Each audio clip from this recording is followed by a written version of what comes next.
Hola, ¿cómo estamos? Es un placer, estoy agradecido con Dios por estar en un episodio más. Ya casi estamos cerrando la lección de escuela sabática. Se constituye de antemano de 13 episodios y estamos contentos porque Dios nos ha bendecido con distintos invitados. Y hoy no ha sido la excepción. Quiero presentar a mis invitados de lujo que tengo aquí en el programa. De mi lado derecho tengo a... Gadiel Solís, un gusto estar aquí tal vez en este conversatorio. Realmente ha sido una buena trayectoria y creo que ha sido de muy buen alimento para las personas. Pastor Gadiel Solís. Claro que sí. Él no lo dijo, pero hay que decirlo. Él es pastor, es teólogo. Un gusto de que estés por acá, pastor. Gracias. Y de este lado tenemos a... Oscar. Gracias, Taves, por la invitación. Casi teólogo también, ¿verdad? No. Oscar y yo somos aprendices de teólogos, pero aquí el pastor es quien nos va a guiar, ¿verdad? A decir si nos salimos del camino. Exacto. No, muchas gracias, Taves, por la invitación. Gracias. Gracias, Oscar, por andar acá. Quiero decirles que Oscar nos ha salido caro, no nos aceptaba la invitación. No le llegábamos al precio. No, hombre, no. La tercera es la vencida, Taves. Literalmente. Sí. Quiero decirles, estimada audiencia, que literalmente la tercera es la vencida porque no se había podido por algunas circunstancias. No por Oscar, sino por algunas circunstancias. Bueno, entrando en materia, esta lección, como todas, es la relevancia que tiene. Es que estamos hablando de asuntos de vida o muerte. ¿Y por qué decimos asuntos de vida o muerte? Porque la línea de tiempo, los tiempos y la agenda profética de Dios está por llegar a cubrir sus principales hitos y a sus principales desafíos finales, ¿no? No por nada el título es Los acontecimientos finales de la tierra. Y llama mi atención, y quiero llevarlos también a ustedes ahí en sus hogares, a que busquen en sus Biblias el libro de Proverbios 23. Hace énfasis en algo que va a ser recurrente, que nuestros corazones tengan la plena certeza de que está de nuestro lado. Dice, compra la verdad y no la vendas. Adquiere sabiduría, disciplina e inteligencia. Pareciera ser que el proverbio nos induce a saber que, o a entender que la verdad va a ser una de las características o uno de los tesoros, mejor dicho, más preciados de esta época. ¿Por qué? Porque en la época de cierre de la historia de la humanidad, en donde se dé esta serie de acontecimientos, el desenlace de la gran controversia, va a estar llena de engaños, va a estar llena de falsedades, va a estar llena de falsas doctrinas, falsos maestros, y como nunca antes va a ser necesario y oportuno que vayamos entendiendo cuál es la verdad y del lado de quién está la verdad.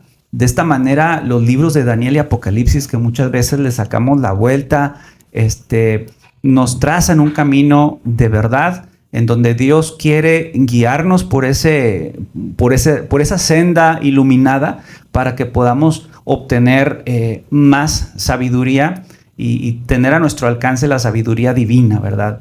Entonces, en ese marco es que estamos platicando y una primer palabra o concepto, Oscar, pastor, es la lealtad. Es decir, ¿por qué es importante, si estamos hablando de eventos finales, sentarnos a hablar de lealtad? Sí, creo que, como bien lo has mencionado, hemos venido manejando esta temática de eventos finales y creo que el principal precursor o el principal personaje acá es Dios.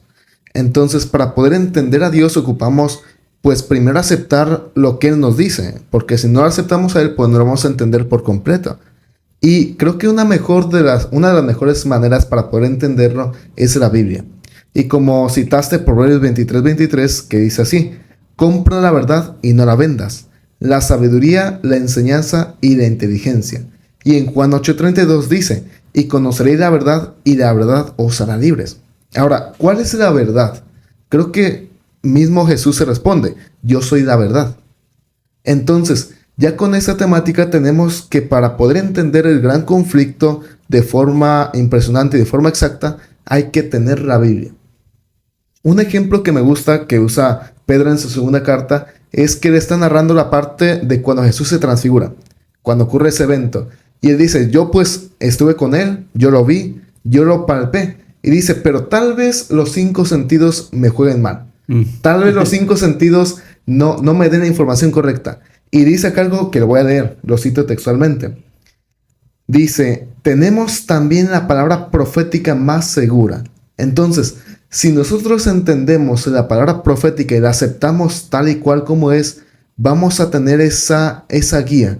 Es como cuando vamos a algún lugar desconocido, y me ha tocado acá en Monterrey manejar, ahí a las 3 de la tarde, 4 de la tarde, por Morones Prieto. Un clima bien bonito. Exactamente, sí, ahí 12 del día. Calor, ok. Y pues uno está perdido porque no sabe cuál tomar. Pero cuando uno busca en Google Maps y está guiándose por Google Maps, pues vas a llegar a su destino seguramente. Creo que esa es la Biblia. La Biblia nos presenta una guía segura para poder pasar todas estas adversidades. Y creo que aunque hay dificultades, problemas, inseguridad, hay diferentes formas en las cuales Satanás intenta desviarnos, el mantenernos firmes a los principios de Dios es esa guía profética segura. Que aunque nosotros veamos, que nosotros oigamos, leamos, cualquier cosa, mantengamos siempre la palabra profética. Y creo que un punto acá con el cual va a ayudarnos a entender completamente los eventos finales es, ¿aceptamos la Biblia o no la aceptamos? Creo que ese es un punto primordial ahí. Exacto. Ahora, otra versión de este pasaje sería adquiere la verdad.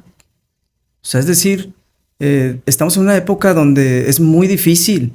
O sea, es decir, donde se ha asentado la duda en la misma sociedad porque ¿cuántos, por ejemplo, le dan la espalda a Dios hoy en día? ¿Cuántos, por ejemplo, le dan la espalda a las Escrituras?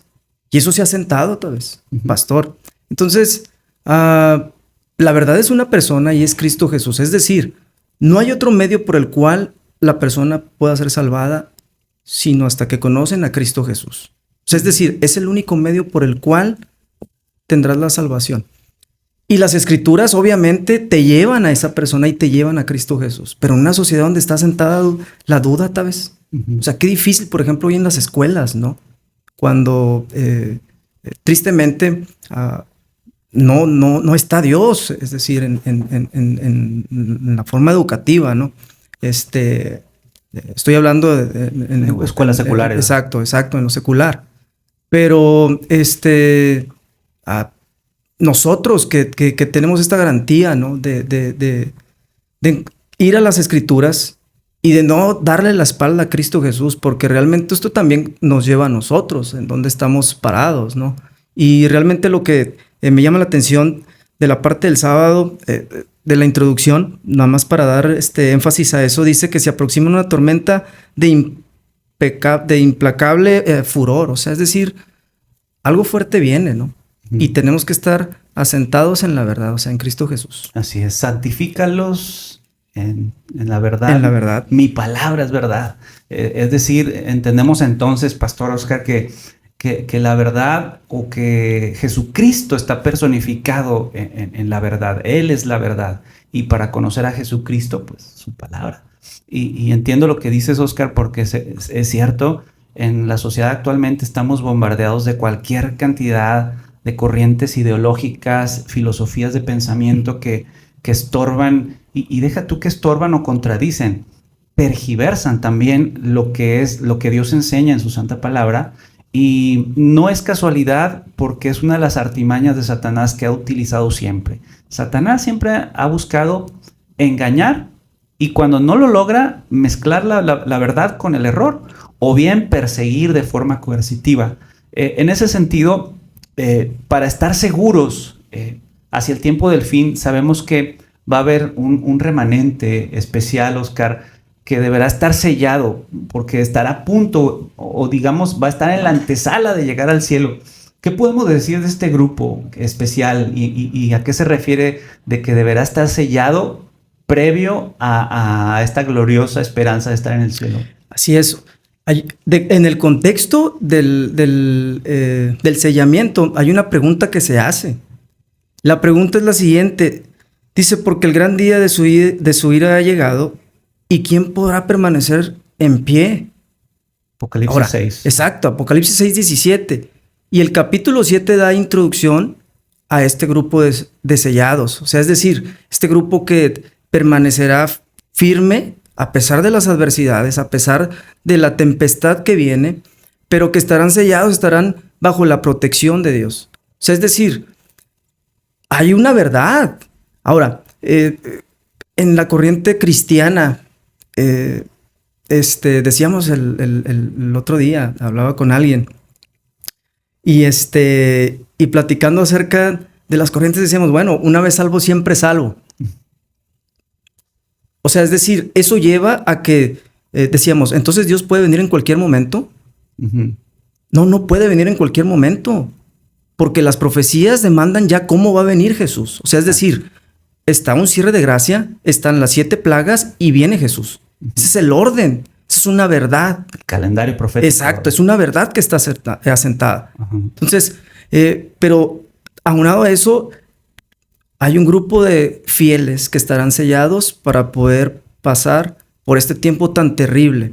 Y el sábado es una señal. O sea, es decir, es la protección que nosotros tenemos para poder afrontar pues esta terrible tempestad, ¿no? ¿Y en qué sentido, Oscar, crees tú que sea el sábado específicamente, pastor, también el que represente el sello y no necesariamente toda la ley? Porque, bueno, en lecciones anteriores, y pueden ver el capítulo anterior, por ahí platicábamos de que la ley salvaguarda, porque la ley te da certeza de que, pues bueno, evidencia el pecado, entonces tú vas a la cruz y buscas el perdón.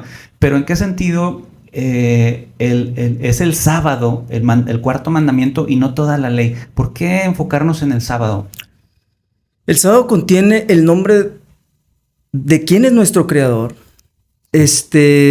contiene cuál es su territorio y eso es lo que a nosotros nos debe dar seguridad de que en esta generación donde es muy, muy difícil, hoy se cuestiona, por ejemplo, todo esto, asunto de la ley, acerca del sábado sobre todo, pero cuando nosotros lo vemos de tal forma, a mí me gusta, por ejemplo, la pintura, tal vez me gusta, por ejemplo, el dibujo, y cuando yo veo algo, cuando yo veo alguna fotografía de algún artista, normalmente me voy al nombre, ¿quién lo hizo?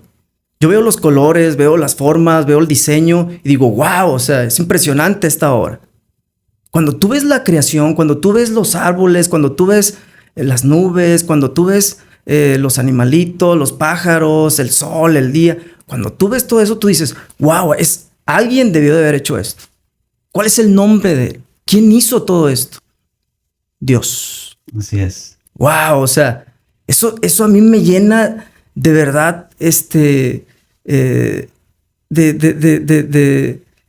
de un amor de Dios hacia nosotros en el cual nos dice, mira, este es mi nombre. Así es. Cada sábado es la señal y es la garantía de que yo voy a estar contigo.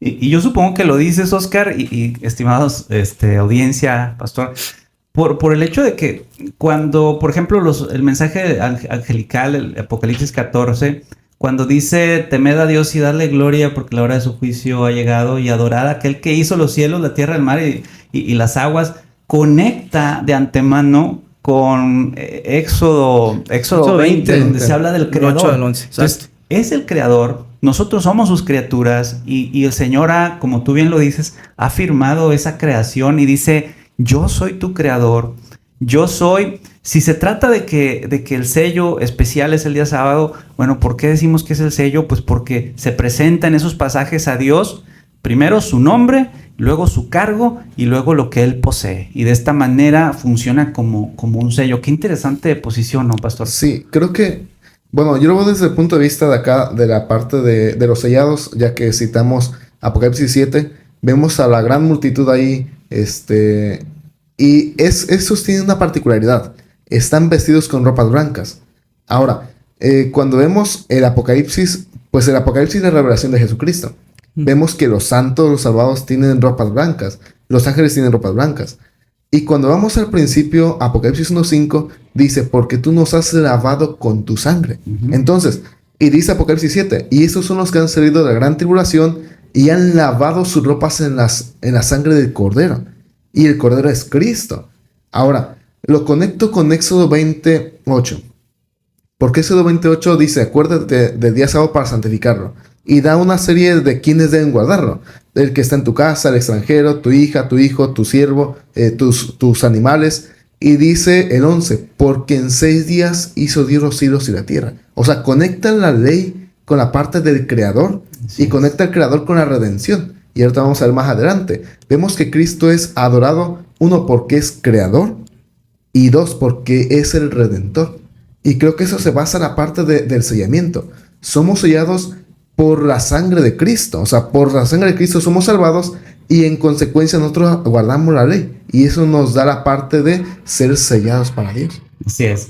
Vemos ahí, por ejemplo, en Apocalipsis capítulo 4, que se le da la autoridad a Jesucristo, se le reconoce por el hecho de ser creador. Y en el capítulo 5 de Apocalipsis se le reconoce por ser precisamente redentor. Entonces, esa consistencia de textos pues nos hablan precisamente de la consistencia general de la Biblia y que estamos hablando de lo mismo, ¿no? Ahora, cuando estamos hablando de fidelidad, estamos hablando de un grupo especial, estamos hablando de eventos finales, estamos hablando que debe ocurrir un sellamiento. Apocalipsis 7 presenta a unos ángeles que se les dice detengan los vientos de destrucción hasta que no sean sellados, ¿verdad? Y no toquen a los árboles, que los árboles simbólicamente pues son las personas hasta que sean sellados. Pero entonces, ¿cuál es el rol, pastor, de la adoración? Es decir, ¿qué relevancia cobra definirnos hacia quién vamos a dirigir nuestra adoración en ese tiempo? Sí, me gustaría comenzar con esta analogía. Creo que todos hemos escuchado la frase de el amigo de mi enemigo es mi amigo. O sea, a ver, otra vez. El amigo de mi enemigo es... No, a ver. El enemigo de mi enemigo es mi amigo. Ah, ok. El enemigo de mi enemigo es mi amigo. Ah, bueno. Es mi amigo. O sea, ahora, acá quisiera poner tres partes esenciales. O sea, tres personas, 3 tipos de personas. 1, nosotros, la humanidad. 2, Satanás, que está representado por el pecado. Y 3, Jesús. Entonces, tenemos esta parte, algunos lo llaman la teología de los 2 caminos. O sea, tenemos a Satanás y a Jesús. Si nosotros nos hacemos amigos de Jesús, estamos siendo enemigos de Satanás. Pero si nos hacemos enemigos de Jesús, nos hacemos amigos de Satanás. Sí. Entonces, dependiendo cuál sea nuestra adoración. Y me gusta cómo lo presenta Apocalipsis capítulo 5. Dice el versículo 5, dice el versículo 9. Y cantaban un nuevo cántico diciendo, digno eres de tomar el libro y de abrir sus sellos, porque tú fuiste inmolado. Está hablando del Cordero. Y con tu sangre nos has redimido para Dios de todo linaje, lengua, pueblo y nación. Y dice el 10, y nos has hecho para nuestro Dios reyes y sacerdotes y reinaremos sobre la tierra. Entonces, tenemos que el Creador, o sea, el que sostiene, porque dice Hebreos y Colosenses que Él nos sostiene por la palabra de su poder, el que mantiene todo en perfecta coherencia, el que crea todo, el que dijo y fue hecho, Él es el que también vino a dar su vida. Entonces, la creación nos lleva a adorar a Dios. Porque, como decía acá nuestro hermano, o sea, no voy a decir, esta pintura, pues, de la nada vino. O sea, tiene un proceso. Cuando uno ve la Mona Lisa, cuando uno ve diferentes pinturas, pues dice uno, vaya, qué hermoso. Y me gustaría conectarlo porque a veces nos quedamos en la parte de lo que el ser humano produce. Pero me gustaría llevar a lo que dice el salmista en el Salmo número 19. Dice el 1. Los cielos cuentan la gloria de Dios y el firmamento anuncia la obra de sus manos. Eso nos dice lo que hoy en día, más de 6,000 años de pecado, de degeneración, de que el ser humano a través del amor al dinero ha destruido la naturaleza y el ecosistema, podemos ver naturaleza aún, la hermosura de la naturaleza. Podemos ver las plantas, las flores, los pájaros con sus diferentes colores, y eso nos lleva a pensar y dice, ok, con todo lo que el pecado ha hecho, yo veo que hay un creador y todo está perfectamente nivelado para que todo se produzca en vida. Y como hablamos de adoración, tenemos que hacer algo. O sea, la adoración no es decir, bueno, yo adoro a Dios y no hago ningún cambio. El aceptar a Dios como mi Salvador y adorarlo a Él nos lleva a hacer un cambio. Y eso nos lleva a la parte de lo que dice el versículo 7 de Salmos 19. La ley de Jehová es perfecta, que convierte el alma. O sea, no solamente decir, yo amo a Dios y no hacer ningún cambio. O sea, yo amo a Dios y el amar a Dios, el amor de Dios me va a cambiar a mí. No es como lo que decíamos hace ratito. Es que ya en los últimos tiempos voy a ser perfecto, voy a ser yo por mis propias fuerzas. No, dice aquí, la ley de Jehová es perfecta que convierte el alma. El testimonio de Jehová es fiel que hace sabio al sencillo. Y el corazón de la ley es el sábado. Sí es. El sábado nos lleva a adorar a Dios de forma completa. El sábado nos lleva a ver a Dios como un creador. El sábado nos lleva a ver a Dios como el creador de la familia. El sábado nos lleva a ver a Dios como el libertador, el que nos da libertad y el que nos produce libertad en el pecado.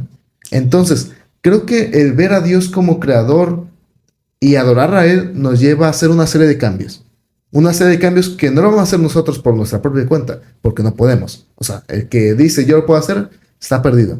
Llegamos al legalismo.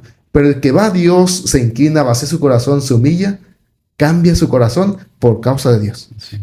Pastor, y es que, ¿cómo está él identificado, ¿no? Los verdaderos adoradores. O sea, es decir, identifica Apocalipsis 14:12, aquí está la paciencia de los santos, los que guardan los mandamientos de Dios y tienen la fe de Jesús. Ahora, es interesante esa palabra, el otro día la platicábamos, ¿no? Esa palabra de guardar.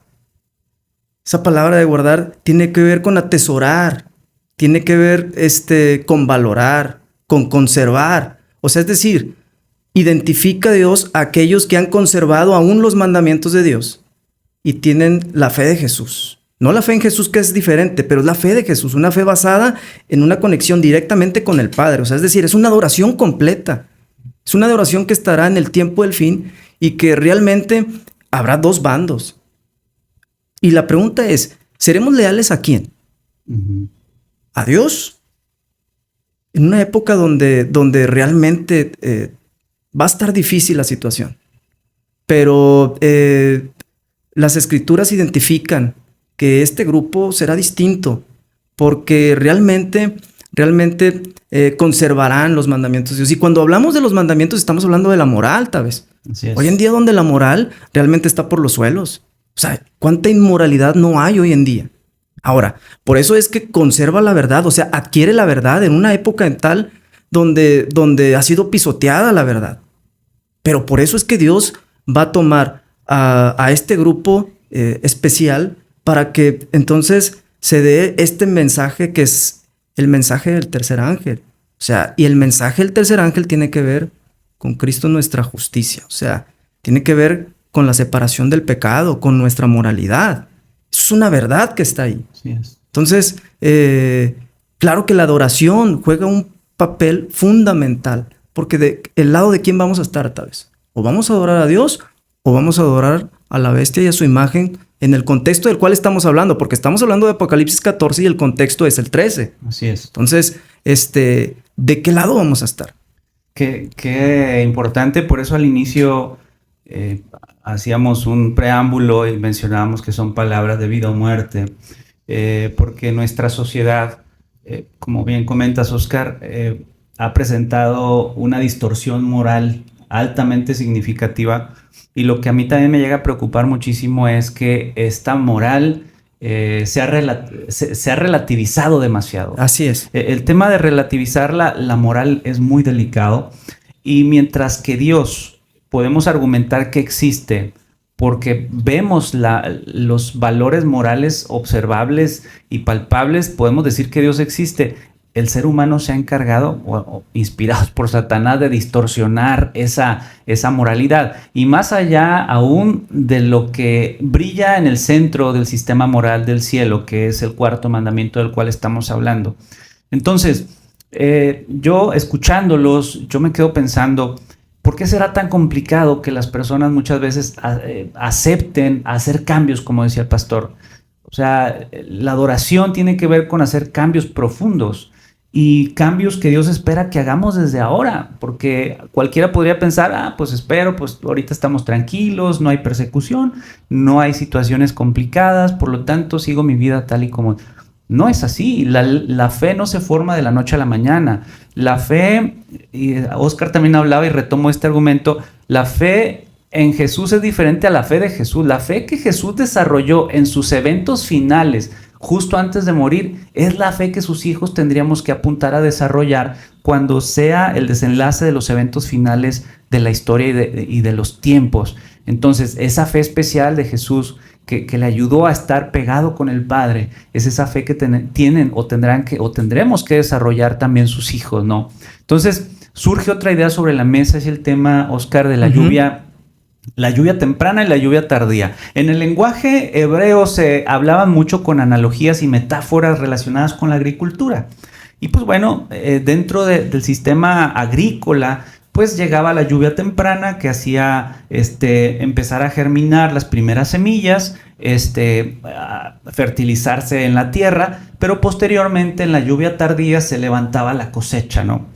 ¿Qué podemos rescatar de esta analogía, Oscar, para llevarla o verla o contrastarla o ejemplificar los eventos finales?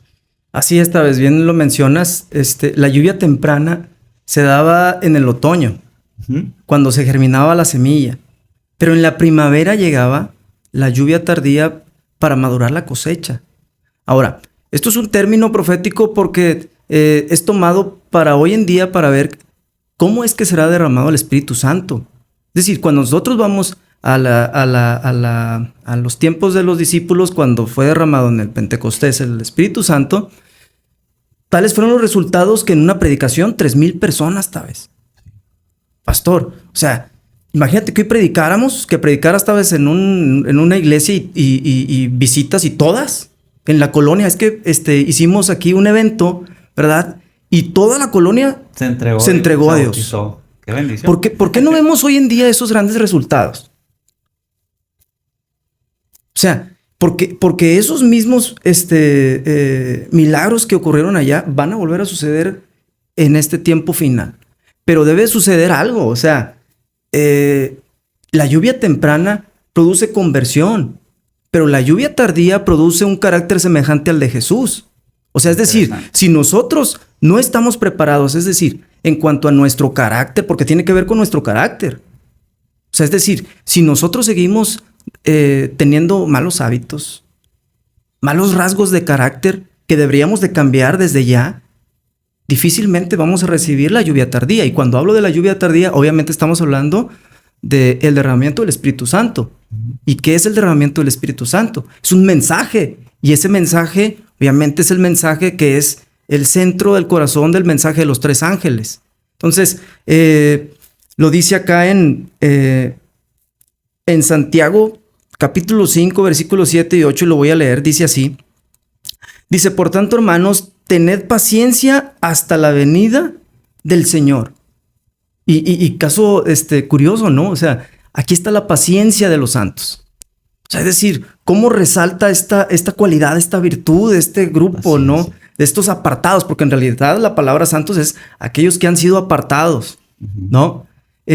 Aquí está la paciencia de los santos, una paciencia que ha soportado pruebas. No es una paciencia como cuando tú vas al doctor. Lo vivimos, ¿no? ¿Cuántos de nosotros somos impacientes? Pero esta paciencia habla de una paciencia que soporta pruebas. Que soportan el sufrimiento. Exacto. Entonces dice, mirad cómo el labrador espera el precio, dice, el precioso fruto de la tierra, aguardando con paciencia hasta que reciba la lluvia temprana y la tardía. Hablando de la cosecha, hablando de la agricultura, ¿no? Y luego dice el versículo 8, entonces para nosotros, tened también vosotros paciencia y afirmad vuestros corazones porque la venida del Señor se acerca. Ahora, déjame leo acá un escrito, el espíritu de profecía. Dice, hay que despejar el camino para la lluvia tardía. Nos toca a nosotros remediar los defectos de nuestro carácter, limpiar el templo del alma de toda contaminación. Entonces la lluvia tardía caerá sobre nosotros como cayó la lluvia temprana sobre los discípulos en el día del Pentecostés. Joyas de los Testimonios, página 69. O sea, la lluvia tardía, el Espíritu Santo, no caerá mientras nosotros tengamos un defecto de nuestro carácter. Y hoy en día estamos hablando de una verdad. ¿Qué se ha sentado, por ejemplo, hoy en día ya hablando entre nosotros? O sea, el otro día platicaba con uno de mis amigos, otros amigos, Sin agraviar. Sin agraviar a los presentes. Y la pregunta era, ¿entonces se puede o no se puede guardar los mandamientos de Dios? Y ahí estaba, ¿no? Sí, no. Y al final me dijo, no sé. Y qué error, porque lo peor que nos puede pasar es estar confundidos. Dentro de ya de una verdad, dudar. O sea, no dudemos en que esto es una gran verdad y que es una realidad. Si tú no puedes atesorar y conservar los mandamientos de Dios, ¿cómo es que entonces va a ser derramado el Espíritu Santo, tal vez? Si la ley te manda a Jesús, ¿sabes qué? No debes de robar, no debes de matar. Y son 10 promesas que si nosotros las creemos por fe, o sea, si nosotros vemos esa introducción, como empieza Éxodo 20, ¿no? Yo soy Jehová que te sacó de la tierra de Egipto de casa de servidumbre. ¿Creemos eso? ¿Que Él nos ha sacado del pecado? Entonces, una vez que nos sacó, entonces la promesa es, si tú crees que yo te salvé, si tú crees que yo te voy a hacer feliz, una vez sacándote del pecado, no vas a tener dioses ajenos delante de mí. Y tú dices, wow, porque la promesa son de Él hacia nosotros. Si nosotros prometemos, fallamos. Así es. Pero las promesas son de Él. Sí, y promesas que se engendran en el amor. Y del amor subyace las acciones en favor a nosotros mismos, ¿verdad? Acercarnos a lo que Dios pone en sus mandamientos. Yo quiero preguntar a la mesa en qué sentido se habla del refrigerio, de la lluvia tardía como un refrigerio. ¿Por qué podemos entender como refrigerio a la lluvia tardía? No sé si hay algún comentario sobre esto. Es que al final Pedro está hablando acerca de lo mismo, tal vez. Es el mismo término. O sea, es decir, él se está refiriendo al derramamiento del Espíritu Santo. Es otro término que se da para la lluvia tardía también. O sea, está hablando del mismo tema. O sea, es decir, el derramamiento del Espíritu Santo se dará al final de la cosecha porque los corazones deben de estar preparados para recibirla. Así es. O sea, cuando vamos a Hechos, capítulo 2, cuando ellos están ahí en el aposento alto, ¿no? Y cuando los discípulos están reflexionando, dice que todos juntos, unánimes, ¿no? Estaban ahí reunidos. Y yo no dudo en que ellos se hayan pedido perdón, porque realmente lo hicieron. O sea, ellos reflexionaron, Pedro, discúlpame, pero porque ¿sabes qué? Yo pensaba de ti así. Pedro, ¿sabes qué? ¿Tú qué decías y lo negaste? O sea, todas esas cosas empezaron a salir entre ellos y al final obviamente hubo perdón, se disculparon y entonces fue que el Espíritu Santo fue derramado. Creo que podríamos ampliar y profundizar este tema en específico si nos vamos también a la parábola del sembrador. Claro. Y poder ver cómo Jesús también ilustraba la tierra fértil, ¿verdad? Y me hace mucho sentido porque precisamente Jesús desea acondicionar nuestros corazones, desea a través de su Santo Espíritu que pueda encontrar corazones contritos para que Él pueda hacer la gran obra en nosotros. Nosotros no podemos hacer absolutamente nada que nos acerque a la salvación. Todo lo va a hacer Jesús, Exacto. Todo lo va a preparar Jesús, todo lo va a lograr Jesús, ¿no? Y este es un mensaje, pastor, que tenemos que predicar. Y en Apocalipsis 18 nos presenta una interesante figura de un ángel que disipa una luz en todo el mundo. Lo debemos entender como algo literal que ocurrirá o ¿cuál es tu opinión? Porque en muchos círculos cristianos le llamamos el fuerte clamor de este ángel, ¿no? Ok, creo que un punto interesante acá es que en Apocalipsis aparecen dos clases de ángeles. Uno, los seres celestiales y los seres humanos. Apocalipsis capítulo 14, del 6 al 12, los tres ángeles son elementos humanos, representados por ángeles. Lo que hace Apocalipsis 18, lo que hace Juan acá, es que también representa a los seres humanos, pero a través del ángel, el mensaje de Apocalipsis 18. Y creo que viene la parte conectada al Espíritu Santo. O sea, creo que a veces lo que nos hace falta es tener confianza en Dios. Y hago una pregunta acá a los que nos escuchan. La pregunta es, ¿quiénes hacían los milagros en el tiempo de Jesús? Cuando Jesús asciende, ¿era los discípulos o era Dios? Creo que era Dios, o sea, Dios a través de los seres humanos. Exacto. Y la pregunta es, ¿qué impide que Dios haga otra vez milagros? ¿Qué impide que otra vez resuciten personas que han muerto? ¿Qué impide que otra vez personas que tienen años de enfermedad puedan restablecer su salud? Creo que si vemos desde el punto humano es imposible. Pero desde el punto de vista bíblico vemos que el Espíritu Santo obraba a través de los apóstoles, obraba a través de las personas, que incluso Pedro después de que se da el derramamiento del Espíritu Santo hace la parte del bautismo de las 3,000 personas. Exacto. Es algo muy impresionante. Y me gustaría conectarlo con la parte de lo que mencionabas hace un rato, tiempos de refrigerio. Después de que viene el Espíritu Santo, Pedro y los discípulos salen y hablan en lenguas, en diferentes idiomas, y leo Hechos 3:19. Así que arrepentíos y convertíos, para que sean borrados vuestros pecados, para que vengan de la presencia del Señor tiempos de refrigerio. El fuerte pregón está añadido con la lluvia tardía. Así Pero la lluvia tardía no puede ser dispuesta si no es el Espíritu Santo. O sea, el Espíritu Santo es el que nos va a ayudar. Y lo pongo con esta analogía.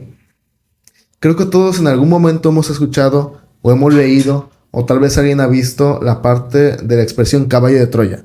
Es una expresión que se utiliza en diferentes formas para decir que alguien está como infiltrado. Y por ejemplo, en los tiempos antiguos, poniendo este ejemplo, el caballo de Troya, los que estaban dentro del caballo, los troyanos, no pudiesen haber conquistado la ciudad sin los que entraron a través del caballo de Troya. Lo mismo pasa con nosotros. No importa qué tan bonito prediquemos, qué tan bonito cantemos, qué tan bonito hagamos las cosas, si alguien no está dentro que pueda conquistar esa persona, de nada sirve nuestro trabajo. ¿Y quién está dentro? El Espíritu Santo. El Espíritu Santo es el que nos ayuda a que el Evangelio se pueda reproducir y que pueda tener un impacto. Y creo que va esta parte de Apocalipsis 18 y también lo uno con Mateo capítulo 24, que dice que el evento culminante para que Jesús venga es el fuerte pregón y la predicación del Evangelio. Dice, y este Evangelio está predicado y entonces vendrá el fin. Y también le conectamos, por ejemplo, con Habacuc capítulo 2:14, porque la tierra será llenada de conocimiento de la gloria de Jehová como las aguas cubren el mar. Pero realmente el fuerte pregón y la lluvia tardía no vendrá en nosotros, porque va a venir. Estemos o no estemos preparados nosotros personalmente, va a venir, porque Dios siempre tiene personas que se preparan. Y como dicen por ahí, no esperemos que alguien más tome nuestro lugar. O sea, si nosotros no estamos preparados, va a venir. Y nosotros seremos afectados. Pero el Espíritu Santo no puede usarnos si nosotros no hemos comprometido de forma completa nuestra vida a Dios. De forma completa nuestra mente, nuestro carácter, todo. Y termino con la expresión que utilizó Esther.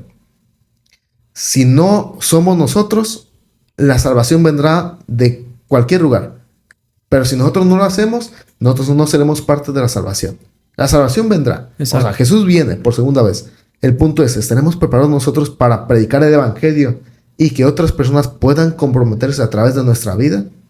Porque, y ahora sí termino con esto, utilizando la expresión martirio, ser una persona o un mártir.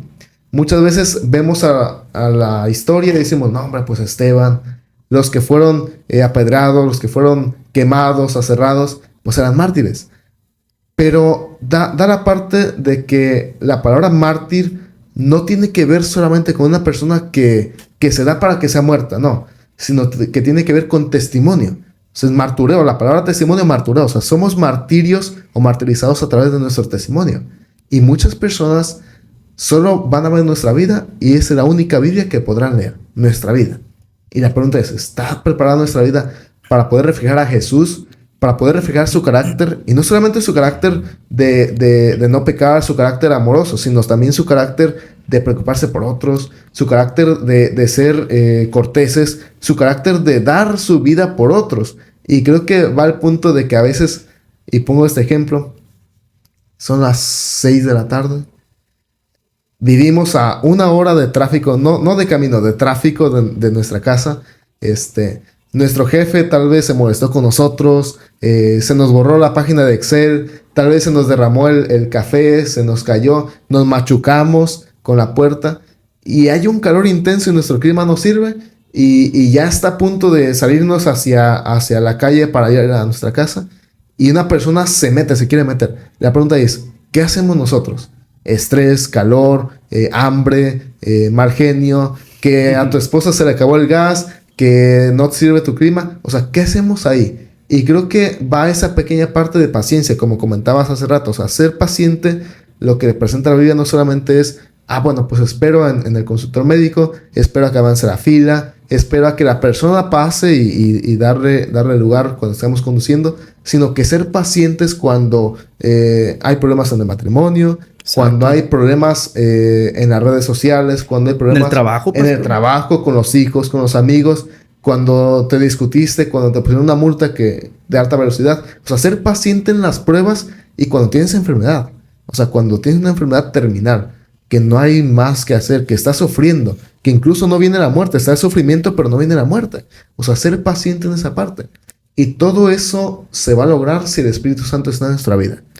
Amén. Si no está, nada. Es que, pastor, es cierto. O sea, es que tal vez será clave el Espíritu Santo en el tiempo del fin.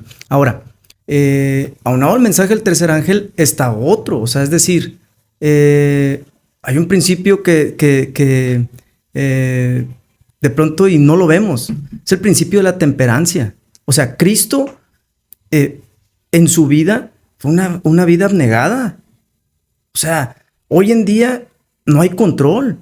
Entonces, el otro día, tal vez, mi pastor, me encontré con una publicidad así enorme.